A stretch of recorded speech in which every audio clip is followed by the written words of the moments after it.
안녕하십니까. 뉴스데스크의 바람잡이 지영은 기자입니다. 네, 엄주원입니다. 오늘은 강민승 님이 청하신 노래로 출발했습니다. 네. 비틀즈의 오블라디 오블라다였습니다. 그러면서 강민승 님이 신청하실 때 뭐라고 하셨냐면 제가 음. 초등학교 때 들었던 비틀즈의 인생은 계속되고를 그때에서 듣고 싶다. 이게 인생은 계속되고가 무슨 소리냐면 이 오블라디 오블라다라는 게 해석하면 그 뜻이에요? 아프리카 나이지리아의 한 부족의 말이라는데 뭐 인생은 흘러간다네 뭐 어떠냐 뭐 둥글둥글 뭐 인생 뭐 이런 거잖아요. 돌고 도는 물레방아 같은 인생이랄까 뭐 이런 겁니다.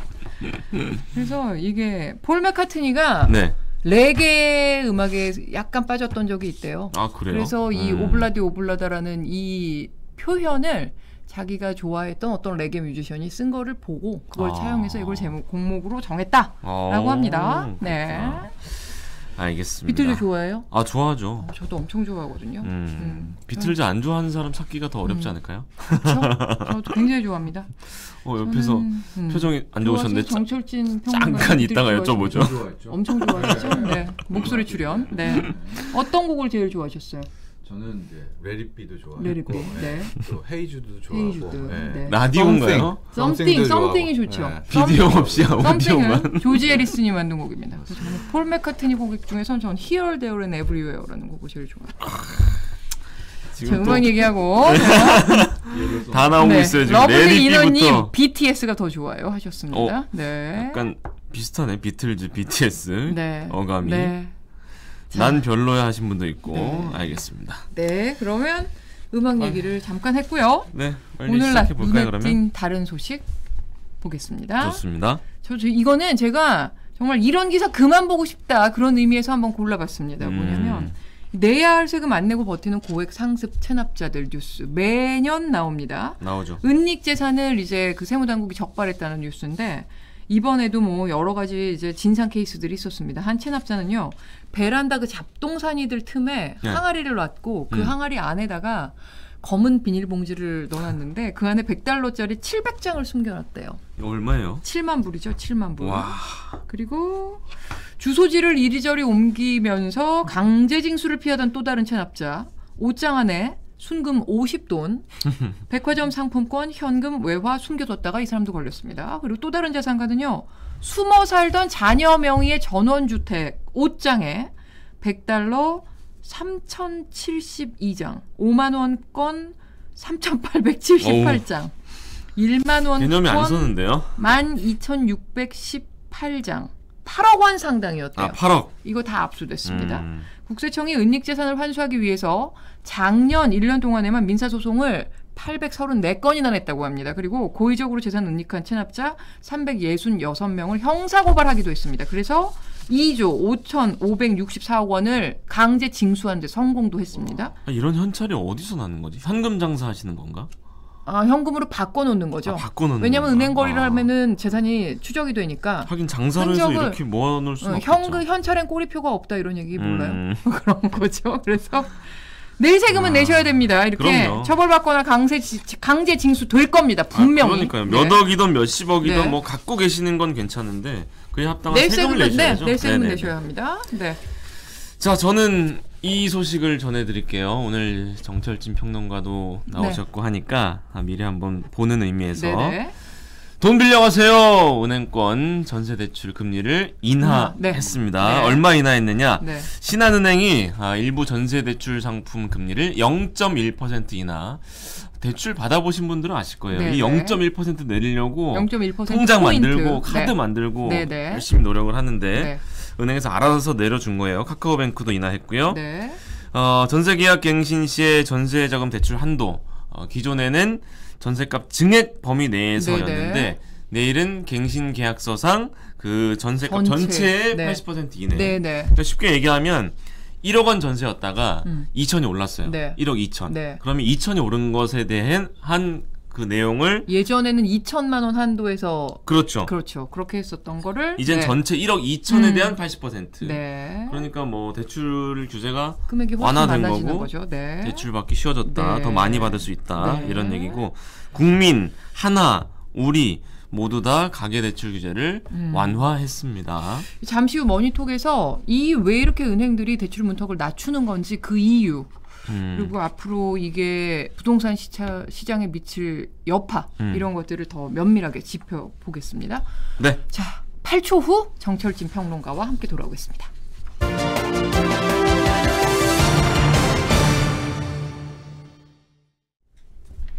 네. 목소리 출연 어떠셨습니까? 신선하셨습니까? 오히려 더 편하십니까? 네.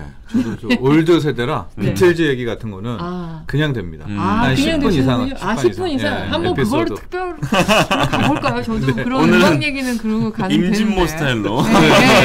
네. 서로 쿠사리 주면서 괜찮겠는데요? 네, 알아두면 돈 되는 정보를 모두 모았습니다. 복잡한 경제 금융 소식을 정리합니다. 정철진 평론가의 머니톡입니다. 네, 안녕하십니까? 네. 안녕하십니까? 네. 이 얘기부터 뭐 앞서도 했으니까 부동산 얘기 했으니까 네. 홍남기 부총리가 어제 얘기를 했습니다. 예. 1세대 1주택자 보유세 전년 수준으로 유지하겠다. 이게 뭐 어떻게 한다는 겁니까? 이렇게 동결한다는 게 내린다는 거랑 비슷하다고 봐도 되는 겁니까? 뭡니까? 복잡하면 복잡하고 좀 쉬우면 쉬운 방법을 쓰게 된 건데요. 어제가 무슨 날이었냐 하면 올해의 공시가격을 발표한 날. 공동주택 공시가격. 네네. 공동주택 공시가격 아파트라고 보면 될 것 같습니다. 그러니까 이제 올해 세금을 내야 되는 중에서 부동산 세금 중에 보유세라고 있잖아요. 네. 7월과 9월에 재산세를 내야 되고 고가주택은 종부세를 내야 되는데 그 세금의 기준이 되는 그렇죠. 집값이 어제 발표가 된 거예요. 그런데 얼마나 높이 나왔느냐? 뭐 최근엔 집값 안정됐다 하지만 이게 이제 작년 베이스로 해서 1년간 오른 거니까 전국적으로 17% 정도가 오른 거예요. 17%요? 예. 그러면 이제 공시가격 세금의 기준이 되는 과세 표준이 어쨌든 17%가 올랐으니까 이거대로 이제 세금을 매기게 되면 당연히 재산세 나아가서 종부세는 더 오를 수밖에 없겠죠. 근데 바로 이 순간 어제 무엇이 나왔느냐? 홍남기 경제부총리가 나와서 1세대 1주택자에 한해서는 이 보유세를 매기긴 매기는데 올해 지금 어제 나온 공시가격이 아니라 작년에 나왔던 거 한번 썼죠? 네네. 그거에 준해서 매기겠다. 그럼 17%를 집값을 깎아주겠다는 거나 세금을. 그렇죠. 네. 그러니까 1세대 1주택자 같은 경우에는 작년 수준으로 그냥 내면 되게 되는 것이었죠. 예. 그러나 또 알아주셔야 될 건 이건 1세대 1주택자에 한한 거고요. 다주택자는 이제 이번에 오른 그 17%를 고스란히 맞게 되니까 뭐 케이스 바이 케바케이긴 하겠지만은 30% 이상의 더 많은 또 보유세를 많이 낸 분들 더 물어야 되고요. 작년에도 보유세 폭탄이다 뭐 이런 말이 많았잖아요. 그렇죠. 고가주택의 다주택자들은 이제 큰 폭탄 맞았죠. 근데 그 폭탄이 어떻게 보면 현 정부가 만든 폭탄 아니었습니까? 네. 근데 1년 만에 지금 약간 이렇게 좀 완화하는 제스처를 취하고 있는 거는 왜 그럴까요? 지방선거를 좀 의식한 걸까요? 이제 홍남기 경제부총리 어제 무슨 얘기를 했냐면은 집값이 안정화됐다 하고 1세대 1주택자에 대해서는 엄밀히 말해서 이제 이분들이 뭐 투기를 하는 것도 아니잖아요. 1주택자 중에서는 하고 이 중에서 또 10년 이상 장기 보유자들도 있단 말입니다.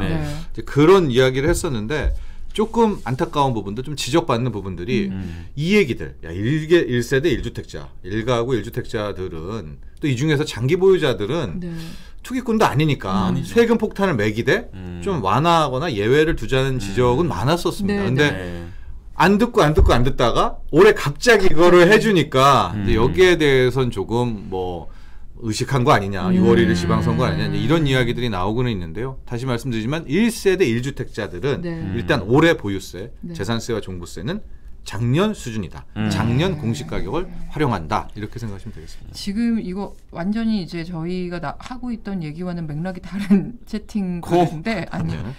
지장군을 위한 카키 깔맞춤이라고 합니다.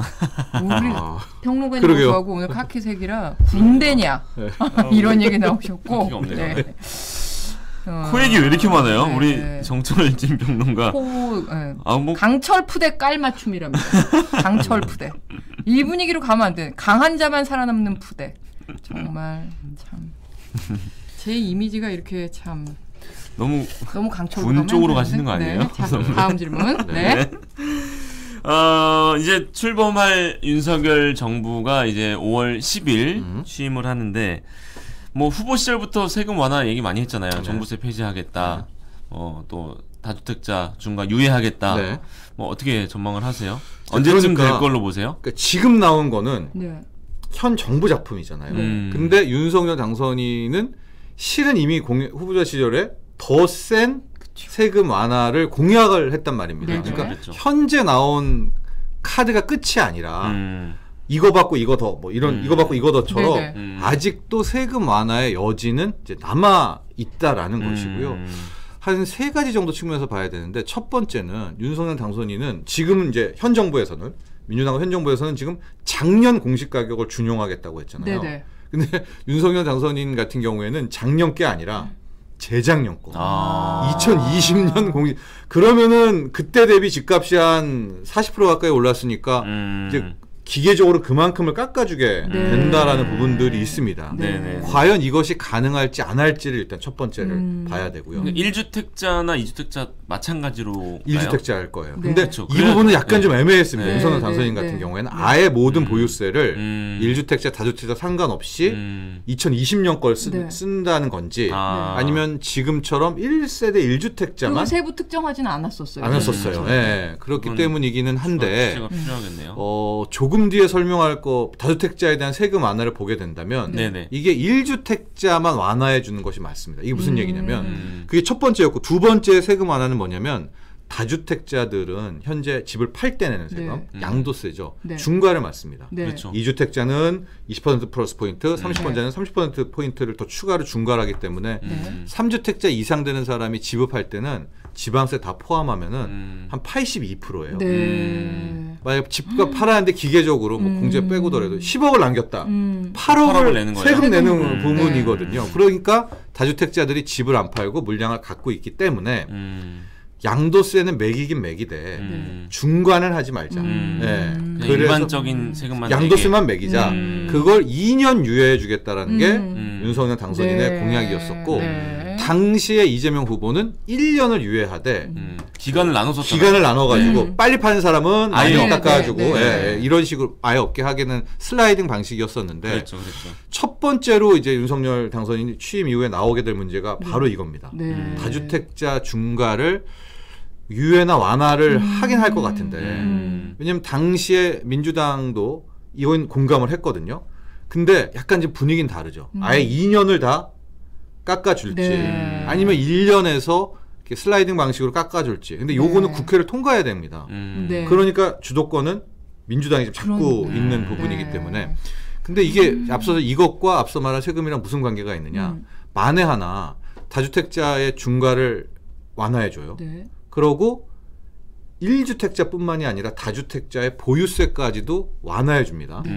그러면 어떤 일이 일어나냐면 왜 지금 다주택자들의 세금을 양도세를 완화시켜 주려고 하냐면 물량을 많이 내놓고 이분들이 가만히 있으면 세금 폭탄 맞으니까 빨리 물량 내려서 단기간에 지금 아직 3기 신도시 멀었으니까 물량 공급을 하려는 목적인데 양도세를 깎아주죠. 완화해주죠. 근데 보유세마저도 1주택자가 아니라 다주택자의 보유세랑 종부세까지도 깎아주면 들고 있죠. 들고 있죠. 네, 정답입니다. 그렇기 때문에 아마도 이제 윤석열 당선인의 윤석열 정부의 세금 완화가 또 나오게 될 텐데 2020년으로 돌아갈 수 있을지 없을지 되고 보유세를 1주택자만 깎아주는지 다주택자에 깎아주는지 그다음에 다주택자들이 집 팔 때 내는 세금인 양도세 이 중과를 2년 유예를 하게 될지 아니면 민주당이 야 2년 유예는 너무 길어 뭐 1년만 하게 될지 실은 이런 부분이 남아 있어요. 제 기억엔 2년 유예도 슬라이딩 방식 아니었나요? 아닙니다. 2년 유예 방식이에요. 그러니까 2년 유예인데 뭐 퍼센테이지가 달랐던 근데 그건 이제 후보 시절의 공약이니까 그거는 지금 뭐 어떤 내용이었는지는 지금은 뭐 어떻게 보면 의미가 좀 없어진 걸 수도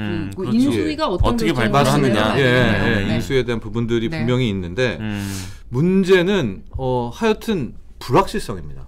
제가 말씀드리고 싶은 거는 거래량이 지금 폭감했다는 얘기는 우리가 몇 차례 말씀을 드렸잖아요. 몇 달째 얘기하고 있죠. 근데 지금도 거래가 안 돼요. 그 이유가 불확실성이 아직도 계속되고 지금 한 가지 확실해진 게 지금 1주택자 보유세 하나만 풀어진 거고 나머지는 계속 미국 속으로 남아있기 때문에 이거는 아닌데 왜냐면 빨리 해야 집을 내놓건 팔건 뭐 거래가 이루어질 건 아니겠어요. 그래서 집값이 떨어지건 뭐가 될 것 같은데 불확실성은 여전하다. 그렇다면 뭐 집값에 대한 부분들 공급이 확대되는 물량이 순간 확대되기는 아직은 좀 어렵지 않을까. 근데 지금 인수위원회가 준비하고 있는 정책에 대한 기사가 너무 안 나고 있어서 맞아요. 그렇습니다. 그런 것들이 참 많아가지고 안타깝네요. 근데 그 지금 보면은 지금 이 세금 문제뿐만 아니라 앞서 엄주원 아나운서도 얘기를 했듯이 대출 규제 쪽도 지금 분위기가 좀 맞습니다. 달라졌어요. 예. 그래서 은행 가보면 분위기가 확 달라졌다는 얘기가 완전히. 많아요. 네. 작년 연말까지도 뭐 돈 빌리러 가면은 뭐 안 된다가 대부분 아니었습니까? 네. 근데 요즘은 빌려가세요라고 하는데 네. 이것도 당선인하고 연관이 있습니까? 상당히 어떻게 있죠. 아. 일단은 작년 연말과 연초 분위기를 좀 보면요. 심지어 작년 하반기에는 전세담보대출도 규제 한다 만다 그래가지고 네. 공식적인 규제는 아니었지만은 세입자분들이 갈 때 전세담보대출도 안 나왔었어요. 네. 근데 우리가 대출 중에서 전세담보대출은 이게 이제 거의 안전한 대출 중에 하나죠. 이제 질권을 네, 가져가는 그렇죠. 그런 그렇죠. 부분이기 때문에. 근데 이 대출도 안 나왔는데요. 지금 은행 가 보시면은 전세담보대출 다 풀어줬고요. 금리도 굉장히 떨어졌고요. 이런 부분들이 있고요. 뭐 발표한 것도 아닌데 은행이 알아서. 예. 그리고 또 하나가 돈 빌리기도 굉장히 어려웠는데 네. 지금 돈 빌리기가 한 지난주부터 은행 가보시면 되게 쉬워졌고요. 지금 마이너스 통장 다시 억대 늘어났습니다. 지금 2억짜리도 나오고 순간적으로 이렇게 됐는데 그럼 왜 이러냐 은행들이 왜 작년하고 올해하고 그러니까 다르느냐 네. 두 가지가 있습니다. 네. 첫째 공식적으로는 은행들이 그동안에 너무 jes다. 너무 잘했다. 풀어야 네. 된다. 네, 그렇기 때문에 이제는 좀 룸이 생겨서 풀어준다라는 게 하나가 있고요. 네. 두 번째는 실은 윤석열 당선인의 공약 사안과도 관계가 있죠. 네. 왜냐하면 대출 규제를 완화하겠다. 풀어준다고 그렇죠. 했기 때문에 LTV, 은행들은 네. 이제 결국 그걸 먼저 알고 이쯤에서는 먼저 풀어줘도 왜냐면 그 기조가 바뀔 것 같지는 않으니까 네, 네, 두 네. 가지 영향으로 다시 돈 빌리기가 굉장히 좀 쉬워지게 됐다라는 건데 짧게 말씀드리면 가계부채가 우리나라 거의 1,900조에 네. 육박하고요. 네. 개인 사업자 소상공인 부채가 너무 900조고요. 많죠. 네. 그러니까 여기서 이제 안 그래도 이게 빚이 어마어마하고 최근 2년 코로나 때 엄청 늘어났는데 여기서 대출을 더 이제 사인을 주는 거잖아요. 돈 빌리기 쉬워, 빚 네. 내기 쉬워라고 네. 하면 저도 그렇고 다 사람이 그냥 빌리죠. 네, 그렇죠. 그렇게 그렇죠. 되면 이게 또 가계부채라는 것들을 통제할 수 없게 되는 부분도 있거든요. 그러니까 인수위에서도 지금 대출 규제를 어디까지 풀어줄지, 뭐 DSR은 남길지, 뭐 이걸 고민할 겁니다. 분명 거기 전문가들이 들어가 있으니까. 네, 네. 게다가 지금 전 세계적인 금리 인상기고. 국면이잖아요. 근데 그것까지 빚, 생각해야 빚이기 될 텐데. 때문에 네. 풀어주되 정말 어떤 묘수를 찾아야 될 것 같아요. 이거 무턱대고 풀어줬다가는 또 가계부채가 진짜 네. 폭발하게 되니까요. 1,000조 얘기는 많이 들었는데 1,900조라고 네. 하시니까 2,000조에 가까운 거네요. 그렇습니다. 네. 그러니까 세금은 내리고 대출은 쉬워지면 네. 서민들의 걱정은 이런 또 집값 오르는 거 아니야? 그렇습니다. 이거거든요. 그렇죠. 이게 왜 규제를 완화하려고 했었느냐? 이제 당시에 이제 윤석열 당선인 같은 네. 경우에는 규제를 완화해서 시장한테 맡기면 네. 시장 자율적으로 돌아가서 이제 소위 말하는 수요 공급의 원칙대로 네. 이게 맞게 되는데 네. 이때 공급을 터뜨리겠다. 그럼 이제 수요 공급에 시장 맡겼죠. 공급은 많아지죠. 많아지니까. 그럼 이제 가격이 가격은 떨어질 거다. 것이다라는 이제 그런 생각과 명분으로 이제 네. 규제 완화를 하게 됐는데 일단 조금 올해만 놓고 보면 공급이 아직 못 차오르거든요. 맞아요. 올해는 공급이 약합니다. 네. 그렇기 때문에 실질적으로 공급에 대한 사이드를 좀 빨리 확보를 해놓고 이런 작업에 들어가는 것도 어떠냐라는 이제 그런 지적도 하나가 있고요. 또 하나가 올 가을에 전세 시장이 진짜 중요합니다. 이게 뭐냐면 임대차 3법이 네. 2년 전 7월 30일에 통과가 됐잖아요. 근데 임대차 3법 보시면 여러분도 아시겠지만 2+2 네. 2년 살고 계약갱신 청구권을 쓰면 네. 이제 그분은 5% 이내밖에 못 올리잖아요. 네, 네. 네. 2년 살았죠.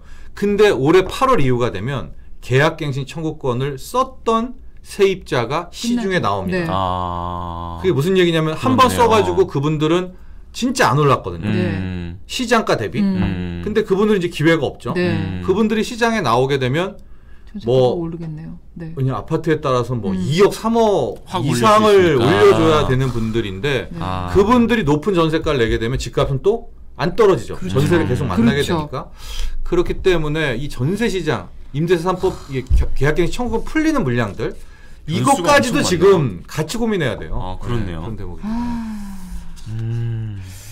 얽히고 그리고 지금 얽히는 뭐 문제네요. 부동산 시장이 이렇게 막 되게 지금 변수들이 많은 가운데 네. 네. 또 대형 변수가 하나 있지 않습니까? 네. 용산. 네.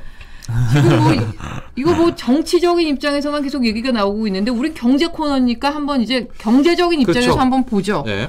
이거 호재입니까? 악재입니까? 용산 이전 어떻게 보십니까? 양론이 갈리던데요. 네. 어떻게 보세요? 엄청 나뉘고요. 네. 이것도 거의 양극화로 맞아요. 전문가별로 좀 나뉩니다. 그것도 뭐 다른 프로그램도 진행도 하고 토론도 하는데 정말 첨예하게 나뉘거든요. 그렇기 때문에 이제 중립적인 시각에서 팩트별로 이제 말씀을 드리겠습니다. 말씀하시기도 되게 조심스러우시겠어요. 워낙 양분돼 있으면. 그 용산이라는 것을 한 4가지 정도 측면으로 봐야 되는데요. 일단은 들어가게 될 곳, 네. 국방부 바로 근처, 네네네. 한강로 일가 이쪽은 네. 거기는 힘들어요. 거기는 다 개발이 막힐 수밖에 없다라는 쪽에 이제 모든 전문가가 공감을 합니다.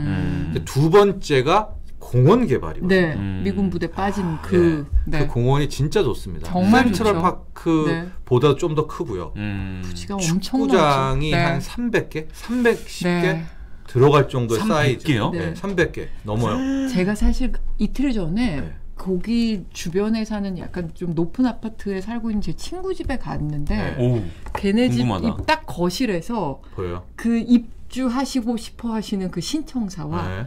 이제 빠진 미군 부대가 쫙 다 보이더라고요. 오. 근데 네. 야 사진 없어요? 사진 찍어왔어요. 찍었어. 네. 그래서 야 방송 여기 끝나고 부관 보여주세요. 찍으러 와야 되겠다고 생각했는데 야 그런데 두 번째 그 용산 공원 개발은 잘 될 거다. 빠른 속도로 될 거다. 왜냐하면 이제 공원이니까. 네. 네. 그러니까 그건 호재잖아요. 그렇죠. 네, 공원이 왜냐하면 그게 없었다면 청와 집무실이 없었다면 좀 지지부진할 수도 그렇죠. 있고 지금 그렇죠. 거기 위에 다니는 속도는 거 내겠죠. 경의선도 지하화한다고 네. 하는데 이게 굉장히 빨리 될 거다. 호재인데 하고 또 하나 이 공원에 관한 호재를 뭘 보냐면은 원래 거기에 현재 정부에서는 주택을 좀 짓고 네. 임대주택도 상당수 네. 는다는 그런 내용이 좀 언급이 됐었어요. 네. 근데 이제 그게 없어지잖아요. 그렇죠. 네. 그렇게 되니까 이걸 호재로 바라보는 분들이 있는데 또 반대는 거기서 시위가 일어날 수 있다라는 게 있고요. 세 번째는 용산 정비창입니다. 네. 거기가 실은 굉장히 첨예하게 지금 의견이 나뉘는데 네. 정비창 좋거든요. 네. 거기에 원래 계획은 국제 업무지구가 들어서는 이게 실은 범용산의 가격을 끌어올린 네. 테마인데 네. 현재 윤석열 당선인 측은 그 규제를 하지 않겠다라고 했는데 그걸 규제를 안 할 수가 있을까? 네. 이제 여기가 좀 엇갈려요. 그러니까 용산 정비창을 어떻게 개발하느냐가 실은 굉장히 중요한 변수가 되겠고 마지막 네 번째는 이제 동부이천동까지 가게 되는 네. 범용산은 네. 어떤 영향을 네. 받게 되느냐. 네. 이것도 전문가분들에 따라서 야, 범용산, 이천동, 서부 이천동, 동부 이천동까지는 규제 없어라는 쪽과 거기도 영향을 받을 거야. 또 교통난이 하게 되면 거기도 영향을 받을 거야. 이게 전문가별로 일단은 완전히 양극화된 그런 상황이 지금 용산 집값에 대한 의견이다. 여러분들도 이 4가지 측면을 보시면서 한번 판단해 보시죠. 네. 심층적으로 짚어주셨어요. 생각보다 더 복잡하네요. 복잡하죠. 근데 어떻게 보면 지금 이렇게 용산의 그 부동산 땅값이 어떻게 되느냐 마느냐를 논하는 것 자체가 지금 코로나 때문에 뭐 힘든 자영업자들 맞아요. 뭐 이런 분들 먼저죠. 생각하면 네. 사실 그런 얘기가 참 질문은 제가 했지만 좀 스스로 좀 반성은 해보겠습니다. 네, 좀 물어보셔놓고 그러네요. 답변하시면 네. 뭐 중립적으로 제가 여러분 판단하십시오. 네, 제가 팩트는 다 여쭤봤기 때문에 전해드렸습니다. 답변을 해주신 겁니다. 네. 네. 자, 그러면 우크라이나 사태도 짚어보지 않을 수가 없습니다. 네. 국제 유가 뭐 계속 오르고 있고 잡히지가 않는데 또 많은 일들이 있었다고요? 네, 설명해 그렇습니다. 주실까요? 유가를 못 잡으면 러시아를 굴복시킬 수가 없죠. 네. 여러 번 말씀드렸습니다. 러시아는 네. 언제 굴복했느냐? 91년에 소련이 왜 붕괴됐느냐? 그 전에 유가가 대폭락합니다. 그것도 이제 CIA 작품이다 뭐 이런 얘기도 있어요. 네. 80년대 오일 쇼크 때 일부러 투자를 많이 늘려가지고 유가를 확 떨어뜨리고 소련 붕괴. 98년에 러시아 모라토리움이 있었거든요. 네. 그때도 유가가 대폭락합니다. 그러니까 러시아는 원자재 대국이어서 유가가 떨어져야만 굴복해요. 근데 지금처럼 유가가 오르면 러시아는 숨통이 트이거든요. 네. 그래서 최근의 흐름들을 좀 보면 어제 오늘 새벽에는 러시아가 이제 가스관 말고 네. 오일이 지나가는 관이 있는데 네. 그게 갑자기 뭐 폭풍에 문제가 생겼다라고 해서 또 잠깐 막은 거예요. 그러니까 유가가 하루에 또 네, 6%씩 네. 폭등을 네. 하게 되니까 아직도 이 원유 가격들이 출렁대고 있는 가운데 네. 짧게 좀 말씀드릴 것은 이번 주가 큰 또 우크라이나 사태의 전환점이 될 수 있는 게 네. 오늘 네. 바이든 대통령이 네. EU로 유럽으로 네, 네. 날아갑니다. 네. 날아가서 네. 유럽연합 만나고 G7 정상회의 네. 하고 네. 마지막에 우크라이나는 안 가지만 폴란드를 찍고 네. 이제 오는데 굉장히 상징적이죠. 네. 왜 가냐? 당연히 우크라이나와 관계가 그렇죠. 있죠. 그래서 지금 시장은 뭐 때문에 가느냐?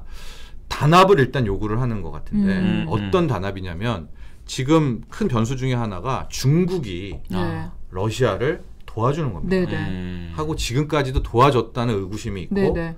앞으로 중국이 도와주면 또 전쟁은 장기화가 그렇죠. 됩니다. 그래서 그렇죠. 그때 전화통화 시진핑 주석이랑 할 때도 중국 도와주지 말라고 얘기를 했는데 시진핑 주석이 그때는 대답을 안 했거든요. 네네. 그러니까 지금 바이든이 왜 유럽에 가느냐.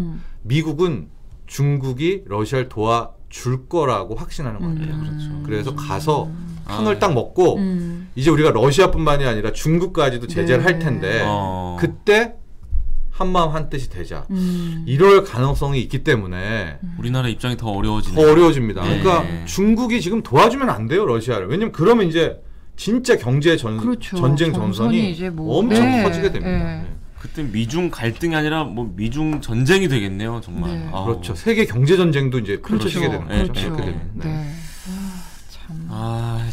참 저희가 희망적인 한숨 쉬는 뉴스들을 많이 전해드려야 전해드려서. 되는데 언제나 매주 이렇게 답답한 아직까지는 뉴스들이 네, 불확실성이 계속됩니다. 저는 네. 4월까지도 주식 투자하신 분들 계실지 모르겠지만은 이게 쉽게 거칠 불확실성은 아닌 것 같아요. 네. 시장이 방긋 웃는 날이 빨리 오기를 기대하면서 오늘 말씀 감사드리고요. 네. 다음 주에도 명쾌한 분석 기대하겠습니다. 고맙습니다. 고맙습니다. 감사합니다. 8초.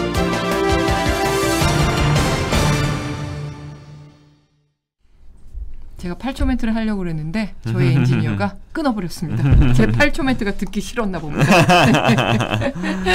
아우 오늘도 뭐 댓글을 많이 남겨주고 네. 계세요. 네. 코미디다 코미디. 8초에서 부동산 끊었어. 내려라. 빌로바 TV님 8초에서 끊었어. 크크크 하셨습니다. 네. 자 이사나님 랩 대신 발라드로 큐시트. 네 맞습니다. 홍순표님은 8초를 어떻게 들으셨지? 8초까지 나갔구나. 나갔어요. 8초 하는데 탁 화면을 돌려버렸어요. 아 네. 절묘했어요. 네. 자 그러면 오늘 뉴스데스크 톱은 네. 이겁니다. 뭐죠?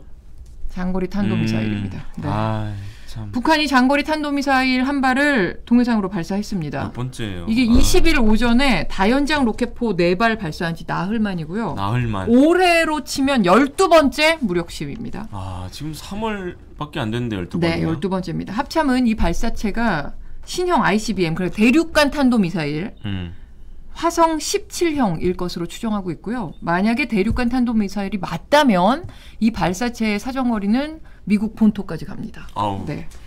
정부는 오늘 발사가 ICBM으로 최종 확인될 경우에는 사실상 임계점을 파기한 거다 이렇게 보고요. 강경 대응하겠다는 방침을 명확하게 했습니다. 오늘 뉴스데스크에서는 이 발사체의 정체가 과연 무엇인가? 발사가 성공했는가? 왜 발사하는 건가? 계속 왜 저러는가? 우리나라와 국제사회는 어떻게 대응할 것인가? 이런 모든 걸 다 종합적으로 살펴보겠습니다. 청와대하고 한미 군사당국 어떤 논의하고 있는지 취재기자 연결해서 지금 실시간 상황 한번 파악해보고요. 네. 미국과 일본의 입장도 현지 연결해서 파악하겠습니다. 국제전문기자 출연 포함해서 7곡지가 준비되어 있습니다. 네. 네. 아우 지금 댓글에도 왜 이러냐는 네. 댓글이 많아요. 참 모르겠습니다. 이 시기에 왜 발사했느냐 뭐 이것도 좀 논란이 있어요. 그렇죠. 네네네. 그렇습니다. 지금 일각에서는 대통령 집무실 이전 논란 등으로 지금 그게 혼란스러우니까. 국방부잖아요, 대상이. 그러니까 군 당국이 조금 어수선한 틈을 타서 북한이 대비태서 시험한 것 아니냐 이런 얘기도 나오고 있습니다. 네. 그런 만큼 지금 현 정권, 다음 정권 사이에 그런 많은 갈등들이 좀 빨리 수습되면 좋겠다는 그래야죠. 생각이 네. 뭐 많은 분들을 갖고 계실 텐데 오늘 뉴스데스크에서 지금 문재인 대통령과 윤석열 당선인 청와대 이전 문제뿐만이 아닙니다. 어제도 말씀드렸듯이 한은 총재로 또 갈등을 복잡. 또 예. 빚었잖아요. 네네. 그리고 회동을 할까 말까 갖고도 지금 계속 충돌이 일어나고 있고 네. 오늘은 법무부의 수사 지휘권 문제 아우. 그 문제도 또 또 갈등이 빚어졌습니다. 지금 갈등을 빚고 있는 쟁점들을 속속들이 다 살펴보고요. 해법 없는지 뉴스데스크에서 들여다보겠습니다. 줄어야 하는데 늘고 있네요. 네, 갈등 계속 소리가. 늘고 있습니다. 아이고. 코로나 어린이 대상 백신 접종 이야기 또 시작됐다고요? 네, 그 시작됐습니다. 부분도 나오죠, 오늘? 네, 5살에서 11살까지가 대상입니다. 지금 오미크론 확산 이후에 어린이 환자가 정말 급증하고 있습니다. 네. 그리고 청장년층보다 환자가 빠르게 늘고 있어요. 발생률을 보니까 10만 명당 어린이 환자 22,000명인데 청장년층은 10만 명당 12,000명입니다.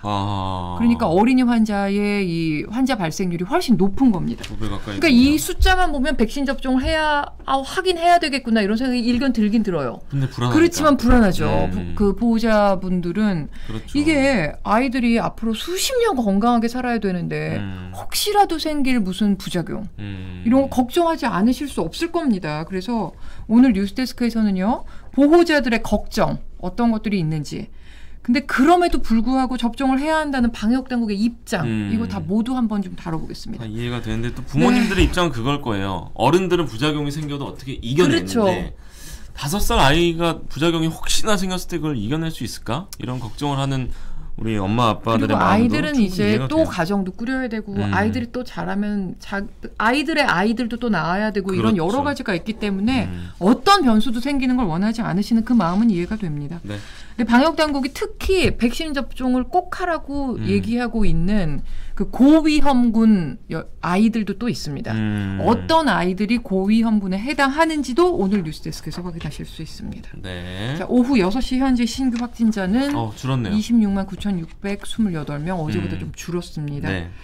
그렇지만 역시 아직도 27만 명이잖아요. 오늘 조심해야죠. 저녁으로. 그럼 내일 또 30만 명 넘을 수 있는데 이렇게 확진자 증가세가 계속되니까 의료진들 힘든 거는 더 말할 나위도 없고 위중증 환자를 돌보는 간병인들의 이 노동 강도가 엄청나다고 합니다. 그렇겠네요. 그나마 간병인을 구하면 다행인데 간병인 구하기도 너무 힘들다고 해요. 이런 상황도 오늘 뉴스데스크에서 짚어보겠습니다. 네. 마지막 하나만 드릴게요. 네. 운전자 여러분 터널 지나실 때 각별히 더 조심하십시오.